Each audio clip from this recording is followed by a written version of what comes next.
అందరూ నమస్తే। ఈ మధ్య ఆర్మూర్ ఎమ్మెల్యే బీజేపీ పార్టీకి సంబంధించిన పైడి రాకేష్ రెడ్డి తెలంగాణకు వ్యతిరేకంగా మాట్లాడుతున్నారు। మనం పెట్టిన రౌండ్ సమావేశంలోనే తెలంగాణ అనే పదాన్ని ఊకే వాడకండి, తెలంగాణ వచ్చి 10 ఏళ్ళు అయిపోయింది, ఇంకా తెలంగాణ గురించి మాట్లాడుతున్నాడు।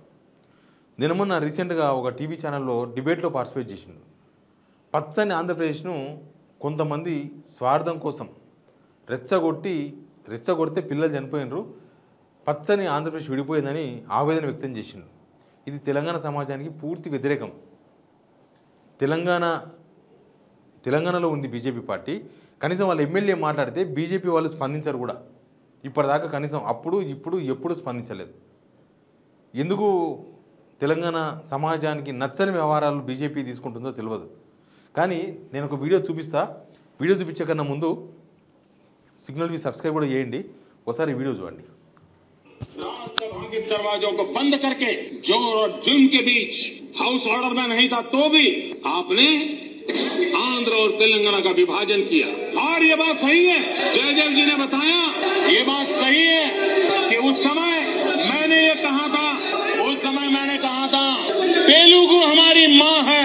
उस समय मैंने कहा था तेलुगु हमारी माँ है, तेलुगु का स्पिरिट को टूटने नहीं देना चाहिए। उन्होंने बच्चे को बचा लिया, माँ को मार दिया है, बच्चे को बचा लिया, माँ को मार दिया है, बच्चे को बचा लिया, माँ को मार दिया है। తెలంగాణ పదాన్ని తక్కువాలండి, తెలంగాణ పదాన్ని తక్కువాలండి, తెలంగాణ పదాన్ని తక్కువాలండి। తెలంగాణ రాష్ట్రం వచ్చింది, తెలంగాణ సంస్కృతి బ్రహ్మాండంగా ఉన్నది కాబట్టి దయచేసి ఇంకోసారి చెప్తున్నాను, కొన్ని సమస్యలు వచ్చినప్పుడు రాజకీయ నాయకులు కూడా ఇప్పటికి కూడా తెలంగాణ వాడుతున్నారు। వీళ్ళు మారరు మానవ రక్తాన్ని కలవాడు పడ్డ మృగాలిల్లు రాజకీయ నాయకుడు, తెలంగాణ రాజకీయ నాయకుడు బిడ్డలను చంపి తెలంగాణ వాదం రెచ్చగొట్టి పచ్చని రాష్ట్రాన్ని విడగొట్టి ఈ రోజు మొత్తం పచ్చని రాష్ట్రం విడగొట్టి తెలంగాణ రావడం అది విషయం। పచ్చని తెలంగాణను విడగొడితే తెలంగాణ వచ్చిందంట।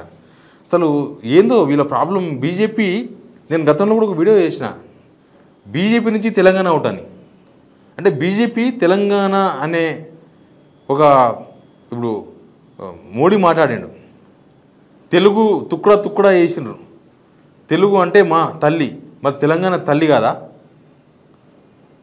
తెలంగాణ తల్లి కాదా? ఇప్పుడు 10 ఏళ్ళు దాటిపోతే తల్లి చచ్చిపోతుందా? తెలంగాణ తల్లి 10 ఏళ్ళు దాటిపోయింది కాబట్టి చచ్చిపోతుందా? తెలుగు తల్లి మాత్రం 55 ఏళ్ళైనా 60 ఏళ్ళైనా 100 ఏళ్ళైనా తెలుగు తల్లి ఉంటుంది, కానీ తెలంగాణ తల్లి ఉండదా? ఏందో బీజేపీలో స్టాండ్ ఏందో అర్థం కాలేదు।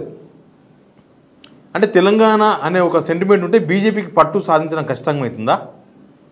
తెలంగాణ సెంటిమెంట్ ఉంటే మనం సెంటిమెంట్ ఫెలోస్ అవును, తెలంగాణ ఉత్తగా రాలే, ఏదో తమాషకు వస్తేనేమో మర్చిపోతారు అందరూ, అట్లా రాలే కదా, కళ్ళ ముందర జరిగింది। ఇప్పుడు ఈ జనరేషన్ కూడా తెలంగాణ చరిత్రను తెలుసుకునే ప్రయత్నం చేస్తున్నారు। మరి మీ పార్టీ తెలంగాణ అనే దాన్ని వాడుకోవడంలో ఫెయిల్ అవుతుందేమో, కానీ ఇట్లాంటి మాటలు మాట్లాడిన తర్వాత తెలంగాణ సమాజానికి ఇది అనుకూలమా వ్యతిరేకమా? బీజేపీ ఏం కోరుకుంటుంది? పార్టీ కూడా మౌనంగా ఉంది। రాకేష్ రెడ్డి ఎందుకు మాట్లాడుతున్నారో తెలుస్తలేదు, అంతకుముందు మాట్లాడాడు తెలంగాణ అనే పదమే వాడొద్దు, అయిపోయింది తెలంగాణ వచ్చేసిందని। ఇప్పుడు ఇండియా మన స్వాతంత్రం వచ్చి ఇన్ని సంవత్సరాలు అయింది, మనం జెండా ఎగరేస్తలేమా స్వాతంత్రం వచ్చిన రోజుకు? మనం ఇంకా మాట్లాడతలేమా పక్క దేశము ఇండియన్స్ బ్రిటిష్ వాళ్ళ గురించి మాట్లాడతలేమా? స్వాతంత్రం ఎట్లొచ్చింది ఎప్పుడు వచ్చింది గుర్తు చేసుకుంటాం కదా। మరి మన తెలంగాణ అనే పదమే మాట్లాడొద్దంటే దానికి అర్థమైంది। పచ్చని ఆంధ్రప్రదేశ్, ఆంధ్రప్రదేశ్ పచ్చగా ఉంటే తెలంగాణ కోసం అంతమంది బిడ్డలు ఎవరు రెచ్చగొడితే చనిపోతారా? అసలు తెలంగాణ కదులుతుందా అంత పచ్చగా ఉంటే? అసలు రాకేష్ రెడ్డి గారు అప్పుడు ఏం చేస్తుండో తెలియదు, వీళ్ళేదైనా ఫోన్ చేసి మాట్లాడదాం, ఒకవేళ ఎత్తితే మాట్లాడతాడు, ఎందుకు అట్లా మాట్లాడుతుండో। కానీ ఇది తెలంగాణ భావజాలానికి దూరం। తెలంగాణ భావజాలం అనేది బీజేపీ తెలంగాణ ప్రజల మనోభావాలను అర్థం చేసుకోలేకపోతుందన్న విమర్శ వస్తుంది కదా ఇట్లా మాట్లాడినప్పుడు। తెలంగాణలో పార్టీ అన్నప్పుడు తెలంగాణ మనోభావాలకు అర్థం చేసుకొని ముందుకు పోవాలి, కానీ అట్లా పోతలేదు। కాంగ్రెస్ బీఆర్ఎస్ తెలంగాణ ఉద్యమంలో ఏదో ఒక పాత్ర, ఒకరు అనుకూలము ఒకరు వ్యతిరేకము। బీఆర్ఎస్ ఉద్యమం చేసింది, టీఆర్ఎస్ కాంగ్రెస్లో కొంతమంది వ్యతిరేకించిండ్రు, కొంతమంది అనుకూలం చేసిండ్రు। బీజేపీ ఎప్పుడు సందిగ్ధ వైఖరే, బీజేపీ ఎప్పుడు గోడ మీదే ఉంటుంది। తెలంగాణ ఉద్యమంలో కూడా బీజేపీ గోడ మీదే ఉన్నది।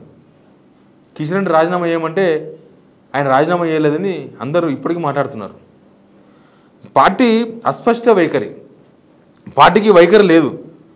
ఒక ఎమ్మెల్యే ఇంత పెద్ద రాజకీయం చారిత్రక అంశం మీద మాట్లాడితే కనీసం అతను కౌంటర్ కూడా ఇవ్వలే, కనీసం అడ్డుకోవడం కూడా ప్రయత్నం చేయలే, కనీసం వివరణ కూడా అడగలే. ఎందుకు మీరు ఇట్లా మాట్లాడుతున్నారు? ఇది బీజేపీ నాయకత్వం ఫెయిల్యూర్ అనాలనా, లేకపోతే బీజేపీ సిద్ధాంతమే ఇంత అనుకోవాలనా? ప్రజలు కూడా తెలంగాణ రాష్ట్రంలో ఎన్నో త్యాగాలు జరిగితే తెలంగాణ వచ్చింది.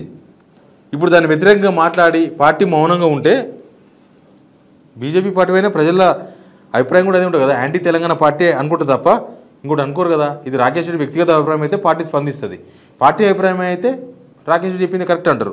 ఒకసారి పైడి రాకేష్ రెడ్డి కూడా కాల్ చేద్దాం, ఆయన ఏం మాట్లాడతారో విందాం. హలో హలో రాకేష్ రెడ్డి గారు నమస్తే, శివారెడ్డి మాట్లాడుతున్నా, జర్నలిస్ట్ని. చెప్పండి. సిగ్నల్ నేను లైవ్లోనే ఉన్నా. మీది ఈ మధ్య జీటీవీలో భరతన్నతో మాట్లాడిన డిబేట్ ఒకటి బాగా వైరల్ అవుతుంది. పచ్చని ఆంధ్రప్రదేశ్ను విడగొట్టిండ్రు అని అన్నారు. అది ఏ సర్క్యూమ్స్టెన్సెస్లో మాట్లాడిండ్రు? అది ఏంటంటే పచ్చని ఆంధ్రప్రదేశ్ అనే పదం ఏంటంటే ఒక ఆంధ్రప్రదేశ్ ని విడగొట్టిన పదం టైంలో మేము ఎందుకు విడగొట్టినాము అంటే మేము ఆ చర్చ ఏంటంటే ఈ ఫిరాయింపులు అంటే మమ్మల్ని 1200 మంది పిల్లల్ని చంపి స్వయం పరిపాలన కోరుకున్న రాష్ట్రంలో నీళ్లు నిధులు నియామకాలని చెప్పి ఒక రాష్ట్రాన్ని అంటే అప్పుడు మనదేం రాష్ట్రం కాశ్మీర్ లాగా అట్టుడుకుతలేదు, పంజాబ్ లాగా డ్రగ్స్ కాలేదు ఒకప్పుడు పంజాబ్ లో ఉన్నట్లు. మనం అప్పుడు కోరుకున్నది ఏంది, మనకు నిధులలో అన్యాయము ఇట్లా జరుగుతున్న రాష్ట్రాన్ని ఈ రోజు అంటే దాని కంటిన్యూషన్ అది ఏంటంటే అది ఒక్కటే ఆ అల్పాబిడ్ని పట్టుకున్నారు. అక్కడ కంటిన్యూషన్ నేను పంపిస్తాను వీడియో, ఇప్పుడు వీడియోలు అవి కూడా పంపినాం మొత్తము.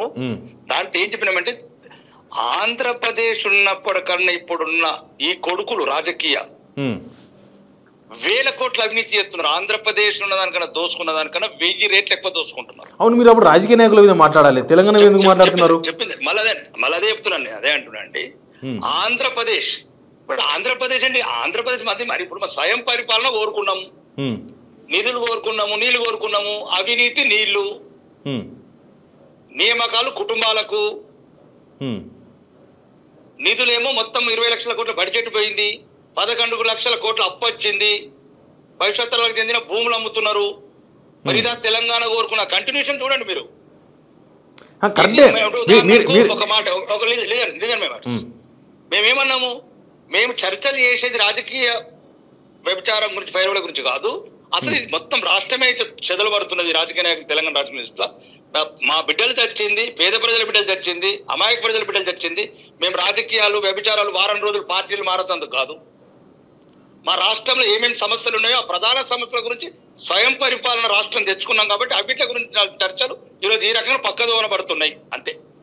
కాదన్నా, మీరు అంతకుముందు మన రౌండ్ టేబుల్ సమావేశానికి కూడా వచ్చారు మీరు ప్రెస్ క్లబ్ లో, అప్పుడు కూడా తెలంగాణ అనే పదం వాడొద్దు అన్నారు. మీరు ఎందుకు తెలంగాణకి ఇది యాంటీ, తెలంగాణకు వ్యతిరేకంగా పోతున్నారు అనే సంకేతాలే పోతున్నాయి కదా? తెలంగాణకు వ్యతిరేకం కాదు, అందరికన్నా తెలంగాణకు అనుకూలం మేమే. పాయింట్ 1. రెండోది ఆ రోజు కూడా అన్నది ఏంటంటే మీరు మళ్ళీ అది కూడా వక్రీకరించారు. మేమన్నాం ఏంటంటే ఆ రోజు కూడా మీ రౌండ్ టేబుల్ సభలో కవితమ్మ లిక్కర్ వ్యాపారం చేస్తే తెలంగాణ ఆత్మగౌరవానికి వచ్చిన సంబంధం ఏంది? ఆ రోజు మీరు మళ్ళా మొత్తం చూడండి, మీరున్నారు నా పక్కన. నేనున్నా. అవును, మా సంస్కృతి సాంప్రదాయాలు, మా తెలంగాణ సంస్థకు ఏదైనా ఇబ్బంది వచ్చినప్పుడు తెలంగాణ వాడాలా. మనం ఇంకా తెలంగాణ వచ్చిన తర్వాత మళ్ళా తెలుగు ప్రజల మధ్యన వైషమ్యాలు ఉండొద్దు. ఈ 10 ఏళ్ళు టిఆర్ఎస్ పరిపాలన వ్యాపారాలు సంబంధాలు మొత్తం ఆంధ్ర వాళ్ళతోనే చేసిరు. మీరు చేసిన తర్వాత మళ్ళా తెలుగు ప్రజలు విడిపోయి మంచిగా ఉన్నాము, ఈ వైషమ్యాలు పెంచకండి అని చెప్పాను. రెండోది, జై తెలంగాణ అనే పదం రాష్ట్రానికి ఉపయోగించాలని కుటుంబానికి ఉపయోగించద్దు. కుటుంబం కాదు, తెలంగాణ అనేది ఒక పెద్ద మన రాష్ట్రం. తెలంగాణకి ఉపయోగించాలా. మా సంస్కృతి, మా సాంప్రదాయము, మా నీళ్లకు అన్యాయం జరిగినప్పుడు, నిధులకు అన్యాయం జరిగినప్పుడు, మా ఆత్మగౌరవంకి అన్యాయం జరిగినప్పుడు తప్ప ఎవరో లిక్కర్ వ్యాపారాలకు, సారా వ్యాపారాలకు తెలంగాణ ఆత్మగౌరవంకి ఏం సంబంధం అండి? తెలంగాణ ఆత్మగౌరవంకి ఏం సంబంధం? దానికి ఏం సంబంధం లేదు. 100% మీరు మాట్లాడేది ఆ రోజు మీరు పక్కన ఉన్నారు, మీ పక్కన ఉన్నప్పుడు అదే అన్నా నేను. ఒక కుటుంబానికి కడుపును వస్తే మా తెలంగాణ ప్రజలకు ఎందుకంటే మా ఆత్మగౌరవం దెబ్బతిన్నప్పుడు, మా తెలంగాణ సాంప్రదాయాన్ని మనం విమర్శించినప్పుడు, తెలంగాణ బ్రాండ్ నేమ్కి నిబంధన వచ్చినప్పుడే తెలంగాణ పదం వాడాలా. అవును, దానికి మేము ముందుంటాము. దానికి అవసరమైతే ప్రాణాలు కొట్టి పోరాడతాం. మా తెలంగాణ గురించి, ఒక కుటుంబం గురించి మేము ప్రాణాలు ఇయ్యం.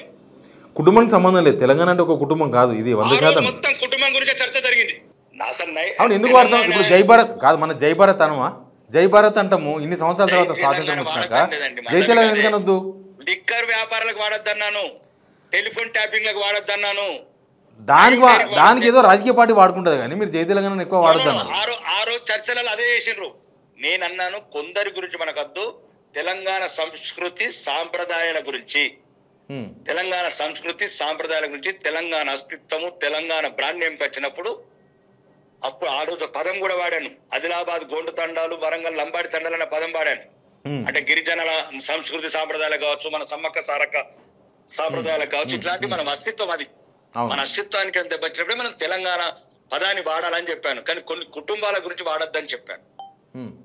అది మీకు మరి కుటుంబంకే వాడతామంటే నేను ఏం చేయలేనండి. మీరు ఆ రోజు కూడా ఇంత క్లియర్గా మాట్లాడలేదు.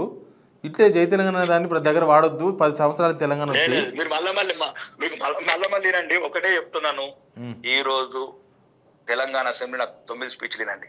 ఓకే, లేనోడు గురించి ఎడుతున్నా, సామాన్యుడి గురించి ఎడుతున్నా. నేను ఏ చర్చలలో కూడా ఈ అవినీతి గురించి కూడా మాట్లాడుతున్నాను లోపల. ఎందుకంటే గర్భగుడులు ఎందుకు టైం వేస్ట్ చేయాలని. ఓకే, 10,000 స్కూళ్ళు మూతపడ్డదాని గురించి నేనే మాట్లాడినా. 13 లక్షలు, ఇప్పుడు టిఆర్ఎస్ ప్రభుత్వం 6,30,000 మంది డ్రాప్ అవుట్స్ అయ్యాయి సుమారు. ఇప్పుడు 6,300 స్కూల్ మూతపడ్డాయి. కాంగ్రెస్ వచ్చినాక 2,500 స్కూల్ మూతపడ్డాయి. ఇదా తెలంగాణ తెచ్చుకున్నాము మనం. అప్పుడు 15% బడ్జెట్ అన్నాము, ఇది మళ్ళీ 7% పెడుతున్నాము. ఇప్పుడు కాంగ్రెస్ మేనిఫెస్టో 9% అన్నది, మళ్ళీ 7% పెడుతున్నది. ఈ విద్యనే లేకపోతే పేదవాడు ఎటు పోవాలని అడిగాను. కరెక్ట్, మీరు అడిగే క్వశ్చన్స్ అన్ని కరెక్ట్ ఉన్నాయి. మీరు అడిగేది అంతా కరెక్టే, తెలంగాణ ప్రజల కోసమే. అది మీకు ఎక్కడన్నా ఒకటన్నా ఫ్లో ఏదైనా ఇబ్బంది వచ్చినప్పుడు మీరు ఫ్లో అనకండి, ఎందుకంటే కొన్ని సెన్సిటివ్ వర్డ్స్ ఉంటాయి అన్న. అది ఫ్లో అన్న తర్వాత ఫ్లో కాదు, అది తర్వాత అది ఎటో పోతుంది కదా. పోతుందండి, పోతుంది. ఏమైతుంది? చంద్రబాబు ఇంత వీళ్ళు చేసిన రాజకీయాలు, లాస్ట్ 10 ఏళ్ళు చేసిన రాజకీయాలు, రౌడీజాలు. మీరు రాజకీయ నాయకులను విమర్శించండి, రాజకీయ నాయకులు తప్పు పట్టండి, దానిలో తప్పు లేదు. ఎప్పుడు ఈ రోజు తెలంగాణ రాజకీయాలకు వచ్చినాక తెలంగాణ యాస భాష నాలాగా మాట్లాడినాడు కూడా లేడు. నా గోషి తెలంగాణ, నా గొడ్డలి తెలంగాణ, మా తాత తెలంగాణ, మా ముత్తాత తెలంగాణ. ఓడయాడ బయటికి వెళ్ళి వచ్చిన గురించి మేము చెప్తుంటామండి. బీఆర్కి వెళ్ళి వచ్చిన వాళ్ళు, అక్కడి నుంచి వచ్చిన వాళ్ళ గురించి. తరతరాలుగా రక్తం కొత్తే డిఎన్ఏ తెలంగాణ డిఎన్ఏ అది. అలాదని ఇంకా వేరే రాష్ట్రం Telangana. Okay, thank you Rakesh Reddy గారు, చాలా టైం మాట్లాడింది మాతోనా. థ్యాంక్ యూ వెరీ మచ్, దీన్ని వాడతాం. Thank you. ఫ్లోలో వచ్చిందని చెప్తున్నారు, కానీ ఫ్లోలో రావడం కూడా కష్టమే కదా. అవి మన జీవితమే తెలంగాణతో ముడిపడి ఉంది, కానీ తెలంగాణను కించపరిచే విధంగా వస్తున్నాయి రాకేష్ రెడ్డి గారి నోట్ల నుంచి మాటలు. అదేంటంటే ఫ్లోలో వచ్చింది, మీరు ఫ్లోలో వస్తే అది మాట పట్టుకుంటున్నారు అంటున్నారు. కాకపోతే ఆయన ఆవేశాన్ని కూడా మనం అర్థం చేసుకోవాల్సిన అవసరం ఉందేమో అనిపిస్తుంది. బట్ బీజేపీ దీని విషయంలో ఏం స్పందిస్తో చూద్దాం. Please subscribe signal TV. ఏం చేద్దాం తెలుసా?